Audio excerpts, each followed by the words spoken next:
Hello, everyone, and welcome to another evening of beautiful live music here at From the Top. I'm your host, Peter Dugan, and we have a very special evening ahead of us. Two sisters who have been playing the violin together since they were, I think, 3 and 5 years old.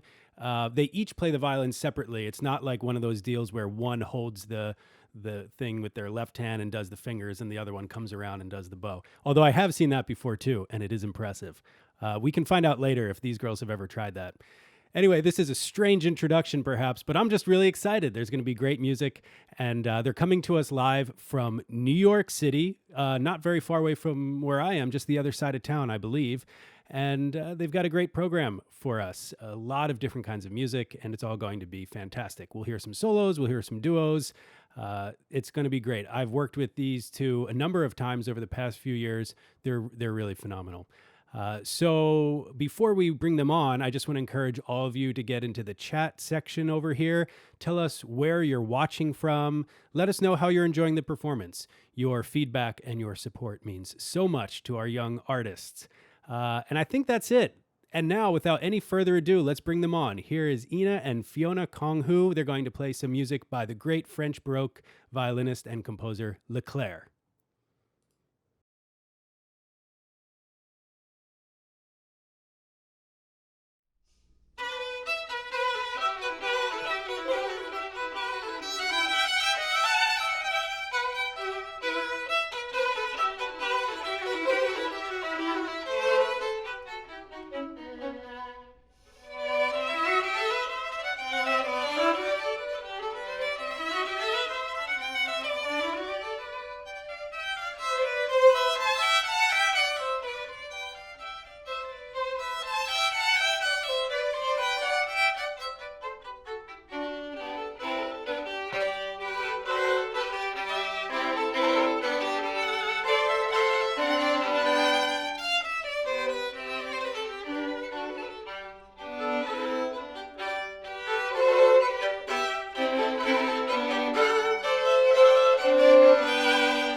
Beautiful, beautiful, beautiful, you two. Just Thank you. amazing. It's so good to see you both. I always enjoy getting to hear you play, and those few times that we've played together are great memories. And you two just played that Leclair so perfectly in sync. It was gorgeous. Thank Thank you. you. Can you tell those who are watching right now a little bit more about this piece that you just played?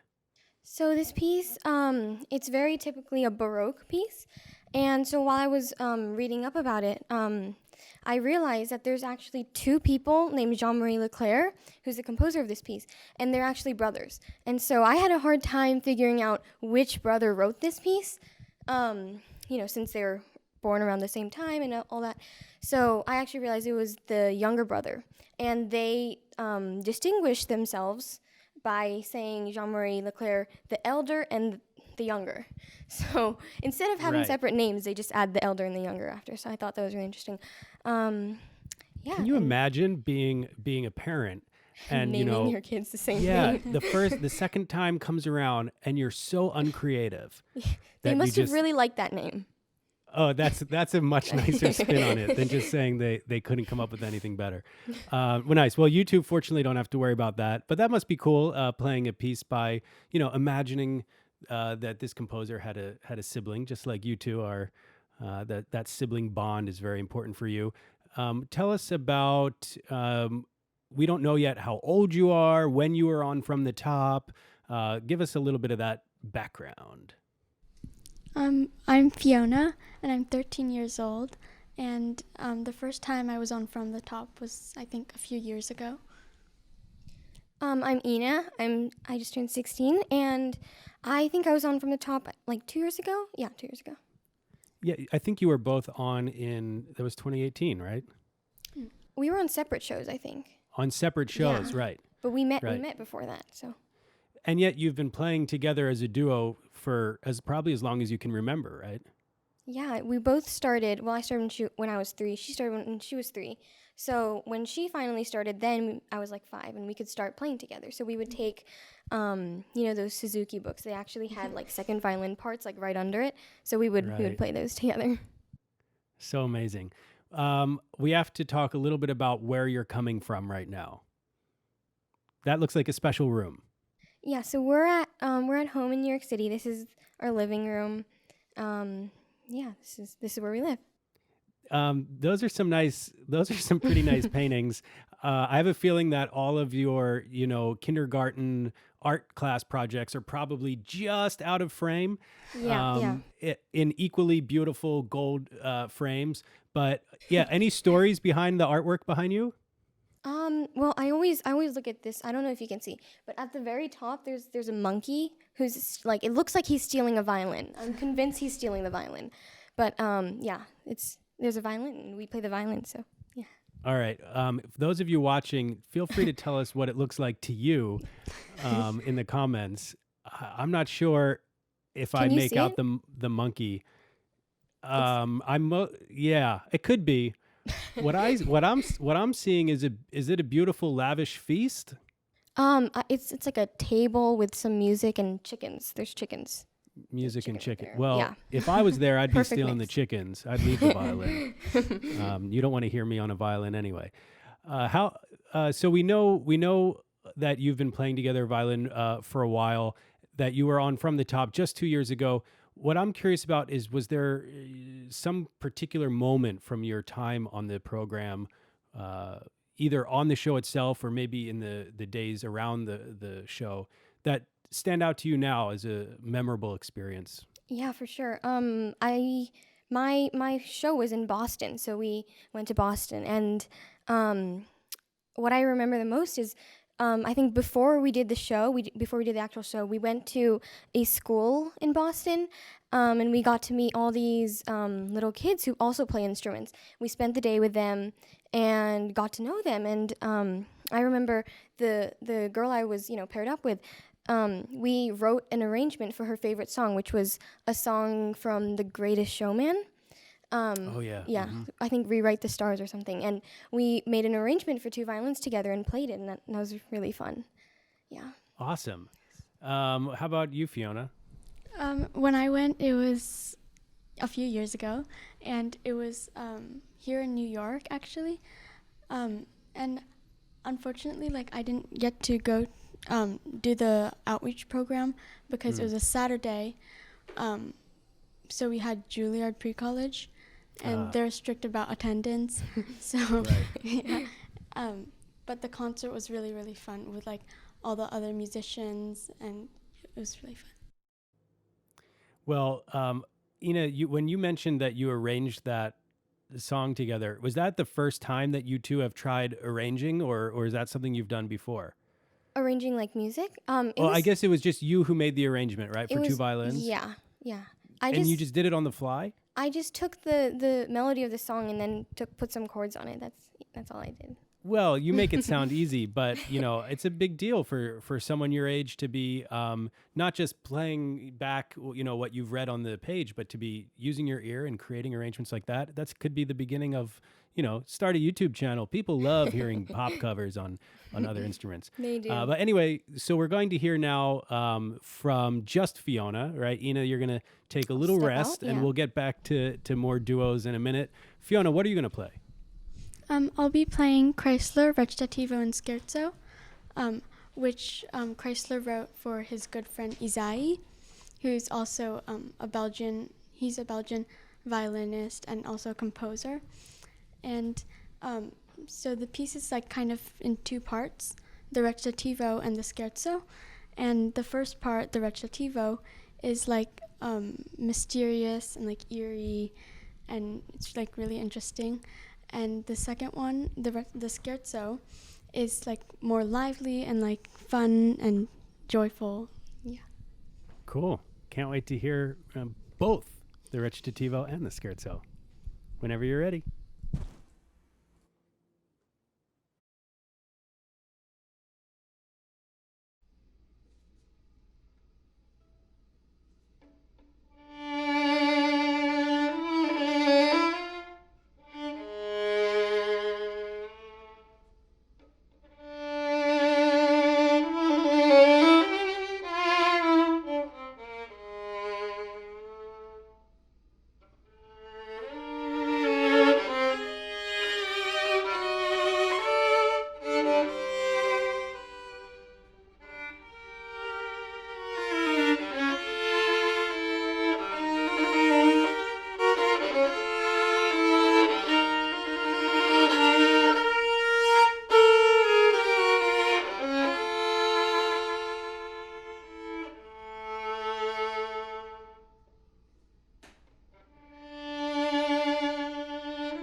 Beautiful, beautiful, just beautiful. You know, it requires such finesse to make a piece like that really work. You can't just, hem and haw through it. And you can do that, which is just so amazing. You have that special touch to give it the elegance that it needs. I just thought that was beautiful. Thank you. So if you're just joining us now, that was some Chrysler performed by Fiona Khuong-Huu, and she's here with her sister Ina, and they've got an amazing performance coming up, another duo that the two of them will play. But before we do that, I just want to mention that there is a donate button here, folks. If you're enjoying what you're watching, please consider making a donation of any size. It certainly helps a lot. It makes it possible for us to bring young musicians like Ina and Fiona from all around the country together to perform on the radio, and in these times to perform virtually for all of you. So I want to talk to you guys a little bit about what's been going on with you two. I mean, summer is winding down, which is hard to imagine at this point. It feels like it's flown by, but also it's been a very strange summer. How have you guys been managing these past few months? Yeah, I feel like the spring part kind of went really slow, and then the summer just really accelerated. Well, we spent our summer on Shelter Island, which is just 3 hours from here. Yep. And so it was a good change of scenery since we were stuck in this apartment for so long. And yeah, we went swimming in the ocean, all that fun stuff. Yeah. Nice. I've been out to Shelter Island a bunch. I grew up going out there to the Perlman music program. Do you ever Sunset Beach? That club there. So we used to drive by when I was about your age. We would drive by Sunset Beach in the Perlman music program Chevy Suburban. I don't know if they still have that vehicle with the big logo on it. And there was this one camp counselor who would drive and just blare like hip hop as loud as possible with all the windows down and come to a full stop at the stop sign, and all like the Hamptons folks who are there sipping their Mai Tais at Sunset Beach would just turn and watch us and just like grooving out. This is the Perlman music program right here. It's so much fun. Any what are your favorite things to do when you're out there hanging out on the beach? Like paddleboarding. It's really good. Yeah, it's the water is really nice there. So, yeah. Now, you guys normally you'd be going to summer festivals. Yeah.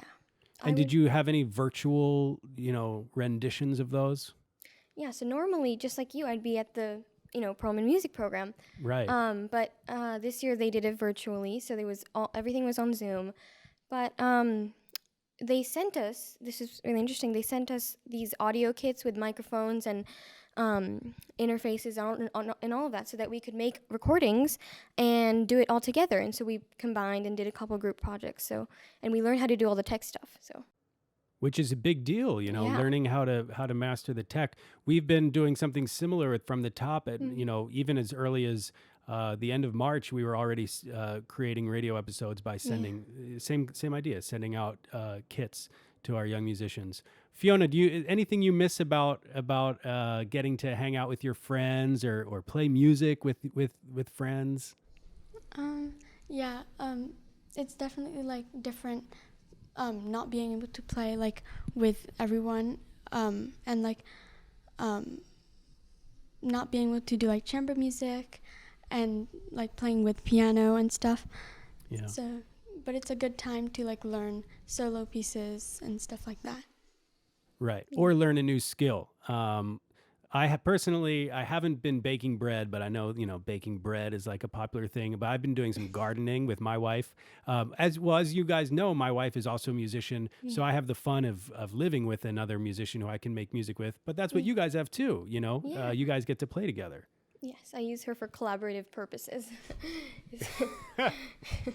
Do either of you play the piano? See, we used to. I tried twice. Emphasis on tried. It's difficult. Yeah. I started with violin, so and then I did piano when I was like 5, and I stopped. I see. Then I tried again and stopped. Yeah. Well, you're okay at violin, so Yeah. it's okay. You can stay there.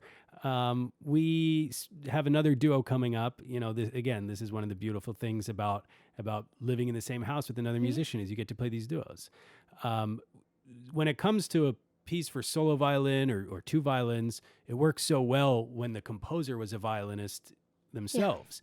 And so already we've heard from Leclair was a violinist, Chrysler, of course, a great violinist. Now we have another one.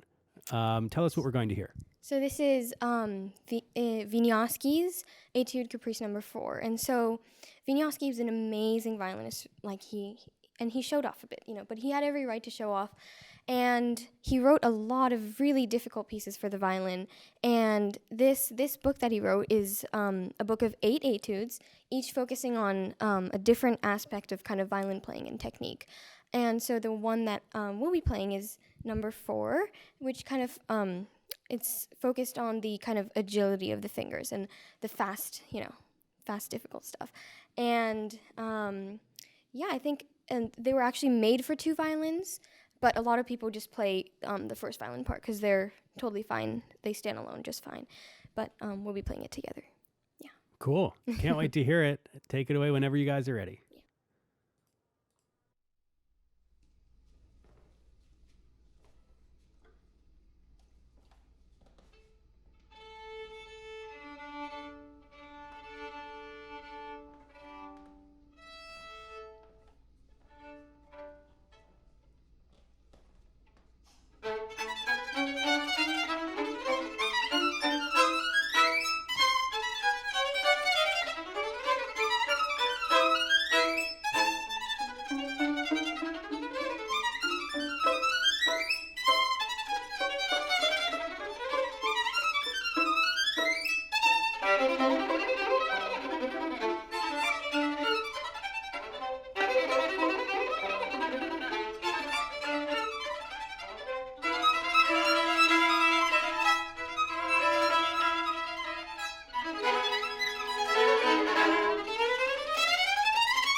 Beautiful. Some serious fireworks in that one.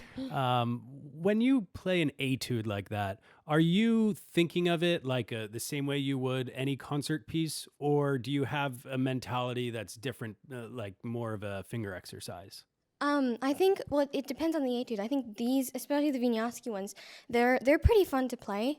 But there's others that are not as fun to play. And I think you try to have that, I'm playing a piece mentality, but can be a little difficult. But this one is really fun. So. Well, yeah, I mean, it's like a little tarantella, Yeah. You didn't see me because my video was off. I was dancing all around the room.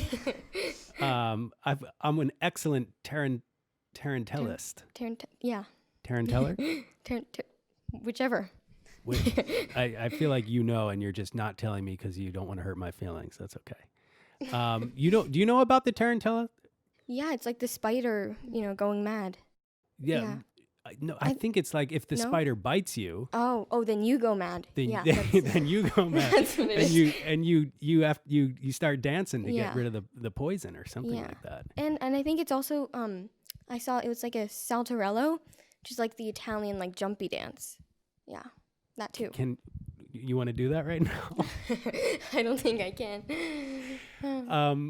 For everyone watching right now, I think we all wonder what's it like working with your sibling, because those of us like myself who had siblings, we know sometimes you get in disagreements, sometimes you get in a little fight here or there. Does that ever happen with you two when you're playing together? Never.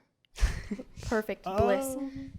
Just kidding. No, of course. There's a lot of a little sarcasm there. a lot of disagreements definitely happen. I think it's inevitable.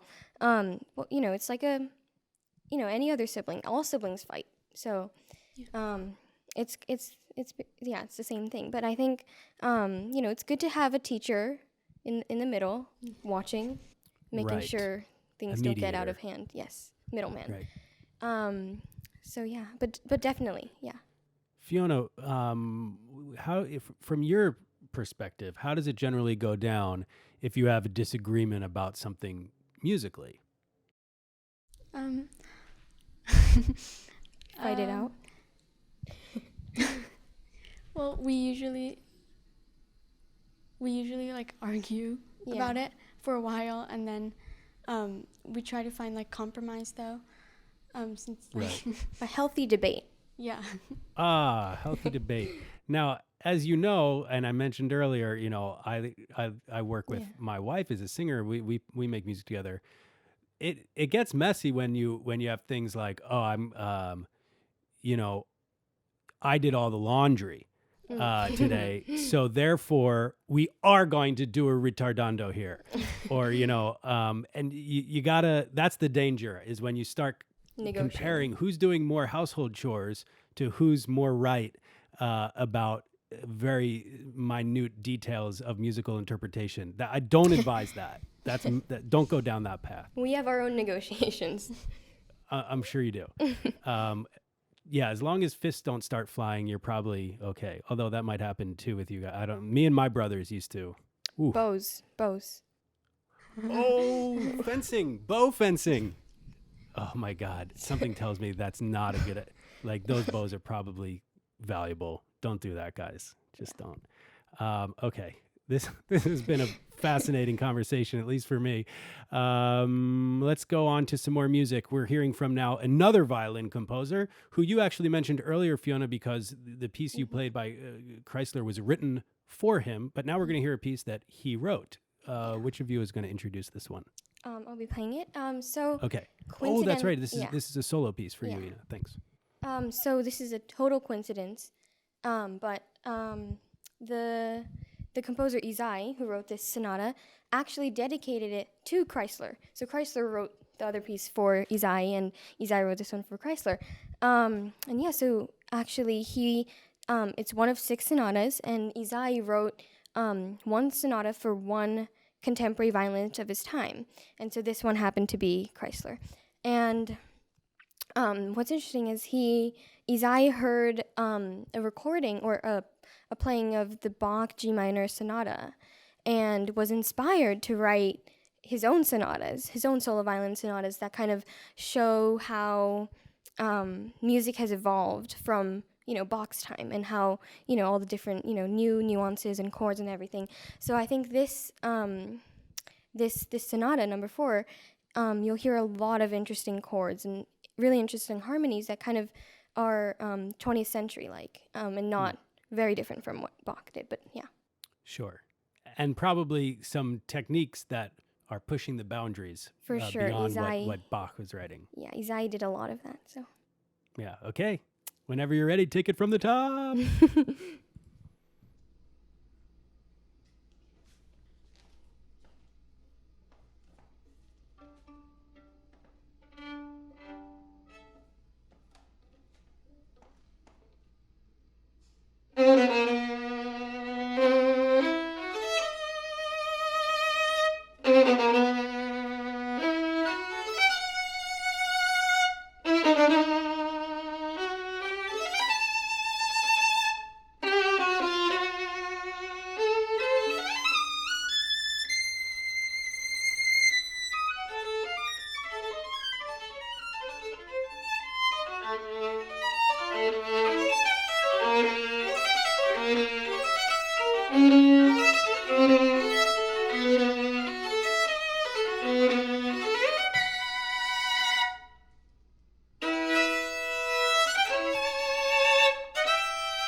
Just beautiful. What an epic piece. Yeah. I mean, to be able to create such power and intensity with just a solo instrument is truly remarkable. Beautifully played. Thank you. For those of you just joining us, we're hearing from Hina Khuong-Huu, who just played, and also her sister Fiona Khuong-Huu, two sisters coming to us from New York City. This is a special From the Top premiere concert. We want to share some good news with you, which is that From the Top is going to be producing a full season's worth of radio for NPR next season. And that's possible because of the generosity of folks like you.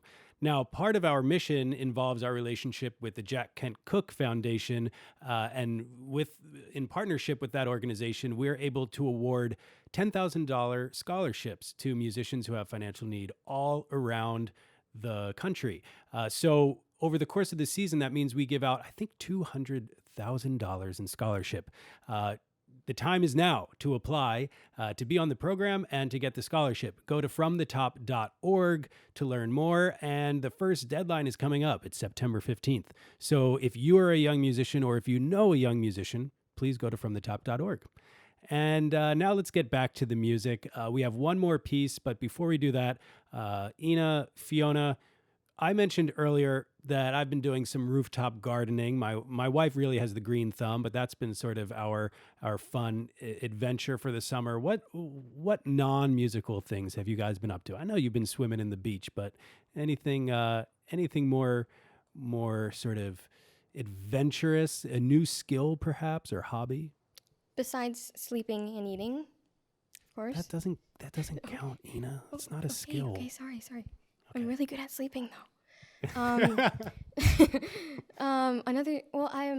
The baking. You know, I've dipped a toe in baking. I'm usually not very good at it. I've burned a couple things before. Where do you find the toes to put in your cakes? You said you dipped a toe in your baking. That's gruesome. Fifi likes Sorry. it. Sorry. Look, I'm known for bad puns. You know, if you get tired of looking at this mug, check out this mug. Oh, it's not in. There it is. There. That's Not a sharp, not a... Yeah, Yeah. that's a real. It's a hashtag. It's a real dad joke. It's a real groaner. Okay, so all right. So you've been trying with baking. How's that going? Yeah. So I tried banana bread because, you can't really mess that up, right? So it was okay. I ate it. I liked it. Yes. Good. Did anyone else in the house eat it?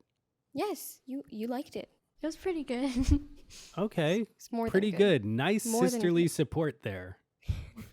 It was pretty good. Have you done any baking, Fiona, or anything else?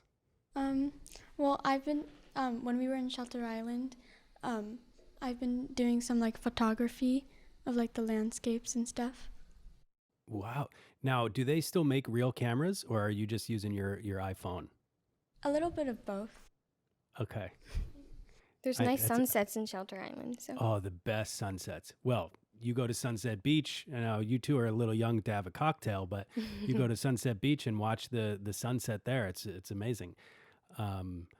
Okay, so I want to see your photographs sometime, Fiona. Maybe you can put those in the gold frames and have it along there with the monkey and the violin.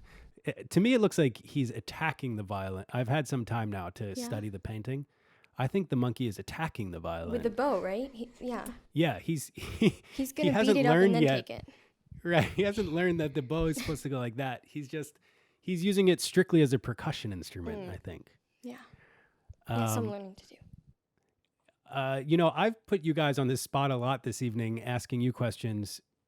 Anything you need to know from me or about me? I'm an open book.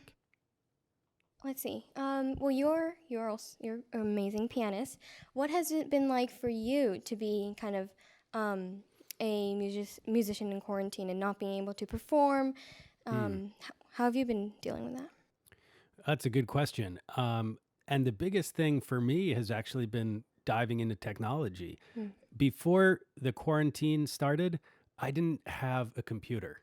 I only used my iPad for everything, which sometimes would get pretty difficult. I mean, they're amazing machines, but and since quarantine, I've got a computer. I've learned Pro Tools and Logic and Premiere and Sibelius, all these programs that allow me to be able to, publish my arrangements and record videos and all kinds of stuff. So that's been the biggest thing for me is to learn that part of the business, which I've always wanted to know, but just there was never time. And recently I've started actually getting to perform a little bit more and do some outdoor concerts, and that's been a lot of fun. It's wonderful. So, okay, let's hear one last song to take us out of the program. I shouldn't call it a song. I'm better than that. Let's hear one last piece to take us out of the program. But before we do, I just want to say thanks to both of you for being with us. Thank you for having us. You it's been guys very are just the fun. best. I can't wait till we all get to jam together in person again. I always love getting to play with the two of you. You're such fantastic, well-rounded musicians, and just great to have you on the premiere concert tonight. And I also want to thank all of you for watching. We so appreciate each and every one of you. What's the last piece we're going to hear? We'll be playing Spohr's Duo Concertante. It's a 3-movement piece, but we'll be playing the first movement. It has a really interesting kind of journey that you go through with this piece. It's very lively, and we thought it'd be a perfect way to end this program. I love this piece, and I love the fact that this composer, most people don't know this, he invented the chin rest, right, for the violin chin rest, crucial, and he invented the orchestra rehearsal mark, which is like when you get to a new section, there's a letter so that the conductor can say, let's all start at letter A or letter B. Can you imagine life before the rehearsal mark? Let's start at measure 1, 2, 3, 4, 5, 6, 7, 8, 9, 10, 11, 12, and a minute later, finally everyone's counting, and surely people would miscount. And anyway, thanks a lot for the rehearsal markings, Spohr. Okay. Take it away, you guys. Thanks. Thank you.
Absolutely joyous, exuberant music from the Khuong-Huu sisters, Ina and Fiona from New York City.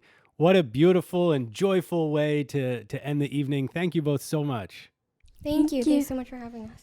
So much fun to hear you play, to get to talk with you, and especially to watch your beautiful sisterly interaction. That was so much fun. Thanks, guys. Thank you. Thank you. Thanks, everyone, for watching. Have a good night. Bye. Thank you. Bye.